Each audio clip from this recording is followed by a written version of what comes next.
time I'm with Levi. How you doing, brother? I'm good, man. How are you? Very good, man. This is the first time we've met. How is it? Well, it's weird, right? We've been working for like nearly 8 to 7 months together, and this is the first time we actually met. I don't think you've even seen me. No, the first time in person. Yeah, no, it's awesome, man. And this is go. I know you've. Oh yeah, it's a great event. I'm having a lot of fun, and yeah, it's just awesome to see. Put a face to the name, you know? Yeah. Absolutely. But what do you think about Token2049 in terms of like the power of networking and the power of actually seeing like people face to face and getting things done? You know? Yeah, it's really great. Like you can connect with so many people in the same environment and build relationships and connections that are really hard to build normally.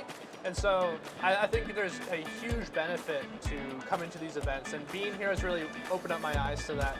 Working with different business partners, seeing you guys, you know, building connections in person, it really solidifies the relationships that you already have, and then it also allows you to build new ones at the same time. So yeah, I think it's really great. And it adds that extra layer of transparency, right? And I think that's something the industry's probably been lacking the last couple of years, where now you actually meet us, we're not faceless, anonymous people online. Like there's a picture, there's a face, people, there's a direction here. Yeah, absolutely. It's a lot more human. It's a lot more connected. I like that part about it. Exactly. Let's talk about the market. I mean, how have you found it since January? It's been a roller coaster. Quite literally. Yeah, literal roller coaster. Up, down, up, down, up, down. But like the general trajectory has been flat. You know, like sure we've had, you know, the roller coaster, but the end result is us being pretty much in the same spot. And so I'm okay with that. You know, there's actually a lot of opportunities in those times, and that's why, you know, I love trading, and that's why I love BTCC. You know, I just use this as a time to accumulate and buy and trade all at the same time, and yeah, I think it's a good time. What are some predictions in terms of where you think maybe the next month, the next 6 months, all the way up to the end of the year? Like, do you have anything you're seeing in the charts? Because you're locked in, you know, every day. Oh yeah, every day. Well, what we're seeing is Europe just lowered their interest rates, right? Which means there's going to be more liquidity coming into the markets there. We know Trump's policy as well, lowering rates. So basically, a lot of liquidity is coming back into the markets. And I think over the next couple of months, generally between 6 to 8 weeks after rates are lowered, we see a lot of liquidity coming, right? And so that will result in higher prices, generally speaking, if we follow previous trends. And so for those time frames, I'm really bullish. So I'm looking kind of a couple months out.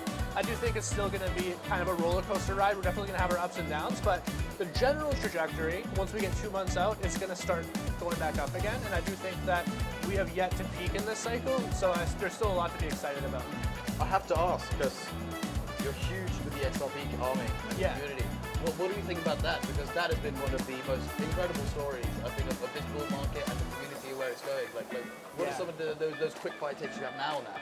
Yeah, that's a good question. I think like with XRP, there's so many amazing things that they're doing. Like I think the Hidden Road acquisition they recently had was a really good example. It was insane. Honestly, I've never seen anything like that. It's a massive buy. $1.2 billion, boom, huge acquisition, and now they're going to try to build the XRP ledger on top of this, and you know just get trillions of dollars through the ledger. Hopefully, that's their goal, right? And it's just incredible to see them make moves like that. I think it really speaks to, you know, the Ripple's team and their confidence in the future of what they're building. And so I'm super excited about XRP. I don't think there's many other projects in cryptocurrency that are doing things at that scale, outside of maybe like a couple here and there. Like I think HBAR is another pretty good one, but yeah, those are like my favorites, I would say for sure. Yeah. I would say the XRP acquisition of Hidden Road, you're probably one of the only people I think that understood just how big of an acquisition that was. I remember speaking with like, who's Hidden Road, what's Hidden Road? Hidden Road is one of the biggest market makers and like institutional funds like on the planet, right? Like acquiring them, one shows they have the capital, the money. They're going big, right? They're going to be in charge of a lot of money going into the future. So it's like it's actually quite understated what that purchase was. So I can only see bigger things going for XRP. 1,000%. Yeah, I know it's tremendous, and like I don't think people should sleep on that at all. No. Yeah, it's great. Awesome. Right, let's jump into some quick fire questions, my friend. Yeah. Hodl or trade?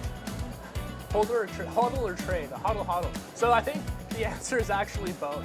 Okay. Right? I think you got to do both. Like, this is what I always talk about in my trading community, like Crypto Crusaders. I say, like, listen, I like to allocate 20% of my total crypto portfolio towards futures and like actually actively trading. I do like swing trading. It's not like day trading, it's swing trading, like 1, 2 week, 3 week holds. And then the rest is all hodling, long-term accumulation, because I have very strong conviction in certain projects, and I think that based off of what I'm seeing, they'll do well. So I think you should never choose one or the other. If I had choose one, well, the majority of what I do is hodl with the majority of my money, but I love trading too, so I can't rule it out. You know, it's just, yeah. I think the trading aspect, I think hodling is fine because you know, you're always thinking about the longer term. The trading, you need to have access to quick fire moves. Yeah. Like I said, it's been a roller coaster. It's a roller coaster because Trump at any point could say something bullish about crypto. You want to be able to, like, you know, capitalize on those moments, and you can only do that with trading, right? It's like you won't be able to do it with a hodling position because it's a long-term investment.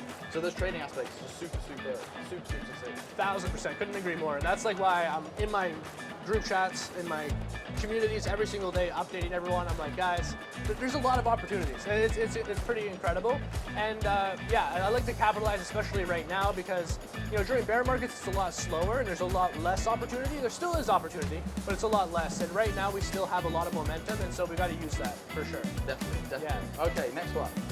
Bitcoin or XRP? That's easy. That's easy for me. XRP all the way. XRP. That would be a spicy take for Bitcoin. Oh yeah, Bitcoin. Let's go. No, I love XRP. XRP is amazing.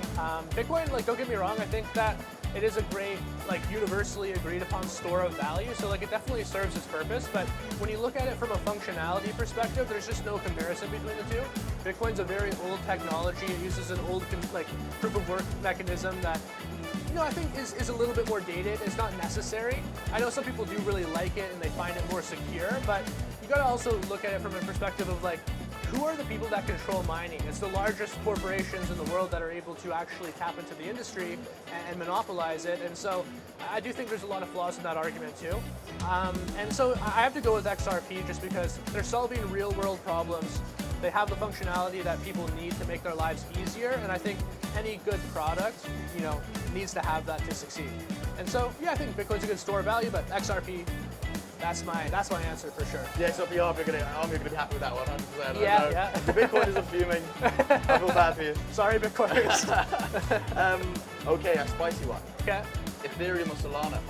That's a good one. I'm gonna have to go with Solana, like kind of sticking to my basis of, you know, functionality over like tenure, I guess. You know, like Ethereum's been around for longer, but I do think that Ethereum, unfortunately, has been very disappointing in recent years. And I think a lot of people kind of echo that sentiment. And so, I mean, you can look at the performance too, like how it's done relative to other digital assets. I think that really echoes how people feel about it as well. I don't think there's any reason to choose Ethereum over Solana or XRP, and that makes it a really tough sell for me. So I'm gonna have to go with Solana. Yeah, and I think, again, I keep saying this, but the user experience for users on Solana, the onboarding, everything has just been immaculate. Yeah. In comparison to I think Ethereum had that big bull run in 2021 with the NFTs. Yep. Where everybody was like, this is perfect technology. And then it was just done better on Solana for cheaper, for like less price. And the creation of Popped Up Fun and the TikTokification of basically crypto, right? Yeah. Quick access, quick user experience, quick everything. And I think that's what people have, like me, like you, like everybody I've spoken to, Solana has just tipped that scale a bit more. Maybe Ethereum can fix it, but so far it's been Solana. I completely agree with you. 100%, yeah. I completely agree. Meme coins or utility coins? Utility coins, all the way. Coins. Yeah, all the way. Yeah. You know, I kind of had to distance myself from the whole meme coin section because of a lot of what happened. You know, I just couldn't really put myself there anymore because I feel like meme coins, they did wreck a lot of people, and it gave a lot of people a really bad view of what cryptocurrency should be. People came in to meme coins and they were expecting to make very fast, quick money. And it kind of became like a casino in a way where, like, you know, it's kind of gambling, and I think that goes against the core fundamentals of what cryptocurrency should be. And I think ultimately it's great that we can have things like that exist in the ecosystems. Like, I want people to ideally be able to build whatever they want in cryptocurrency, but I do think that a lot of people got burned and it left a sour taste in their mouth, and so I personally try to distance myself from anything that's too meme, really, and I love utility. That's what I focus on all day. Just to add on, like, a question that I'm genuinely interested to ask you. So, why do you think there's been maybe, because there is the XRP, there's quite a lot of utility coins. Why do you think people have maybe tipped the scale to meme coins? Do you think there's been more of a failure on the utility side to actually create something of value? So people have decided to just, we're going to gamble on something anyway. Why wouldn't just, like, I think that's the most transparent, which is a meme coin, you know, it's going to zero eventually. Right. But what do you think there's been some failures on the utility side that maybe have tipped that scale for your traditional retail guys?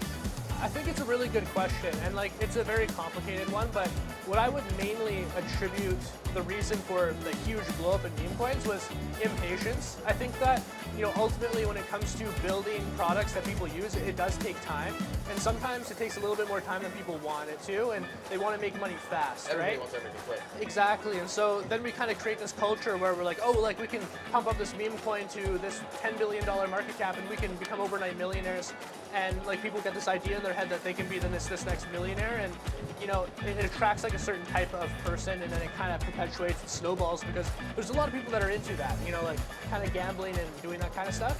And so I feel like it grows, and it does get a lot more people involved in cryptocurrency, but ultimately it does also wreck some younger, maybe less experienced people in the industry that don't fully understand the intricacies of how it all works. And so, yeah, I think that that's really the biggest thing. It's impatience, and I think that's why when it comes to what I do with Crypto Crusaders, I focus as much of my attention and focus on teaching patience to people, because, you know, making money in any industry, I think it does take, you know, a lot of patience, no matter where you are. And cryptocurrency is no different. And if you are going to get impatient and FOMO and, you know, get too emotional, you're going to get wrecked. And meme coins are the perfect place to do that. It's the worst place. I've lost money on meme coins. I've made a bit of money. I've probably lost more than I've made, sadly. But that's the sadness of meme coins, I guess. You know? It's the way it goes. Crypto regulations or absolute decentralization? Yeah, so like I'm decentralized all the way. I mean, I want to see decentralized systems be built. I want to see people have freedom with their own money. I want to see self-custody. I want to see people be able to get access to the systems that the banks have been abusing and, you know, taking in people's money in for all this time. Like, I very much disagree with the centralized nature of the banking sector and how fractional reserve banking works. And that's the main reason I got into cryptocurrency. So I'm going to say decentralization. I do think that to a certain degree, regulations need to exist, but at the same time, it can never get to a point where it's stopping innovation. And that's a really fine and difficult balance to have, but I definitely lean towards decentralization for sure. Decentralization. I think the whole aspect of crypto, and that is everybody who gets crypto and is here has a philosophy to why they agree. I think the philosophy of decentralization and that ideals of what it means is one of the main reasons everybody's here, right? It's like there is the philosophy aspect, apart from the financial, apart from the fact you can make money, etc. And the community, it's that philosophy that everybody's super keen on. Yeah, absolutely. Last one for you, spot or futures? I love both. I do both. That's hard. Yeah. Tricky one, right? Yeah, it's tricky. Like if I have to choose, like I'll say like I just like enjoyment-wise, like I love futures trading. I really do. Like it's just so enjoyable. It's something that I find extremely interesting. It's something that I can just kind of do all day long and not really get bored of. And so I'll have to say futures. Like for me, like spot trading is just like setting up a recurring buy every single day for a set amount and just continuously buying, you know? And like that's great too. Like I like watching that passively grow as time goes on. But it's not like a super active thing for me where I'm trying to like, you know, buy certain lows or whatever. I'm not like timing my spot buys, you know, but futures, I'm all in, you know, like I'm looking at the charts, I'm looking at the technicals, I'm paying a lot of attention. So I definitely enjoy that one. Yeah. And I would say the #1 place to trade is Crypto Crusaders, guys. Oh, honestly, yeah. that Discord is unbelievable. I've seen some pretty eye-watering wins on there. These guys know what they're talking about. Just had to shill that in there. I'm sorry, man. I have to. Levi, this has been amazing. Thank you so much, my friend. Thank you. Really, really good to finally meet, to finally chat, and it's my pleasure, my friend. Honestly. Yeah, pleasure's mine, brother. Awesome. Awesome. Cheers. Cheers. Thank you, guys. On to the next one. Have a good day.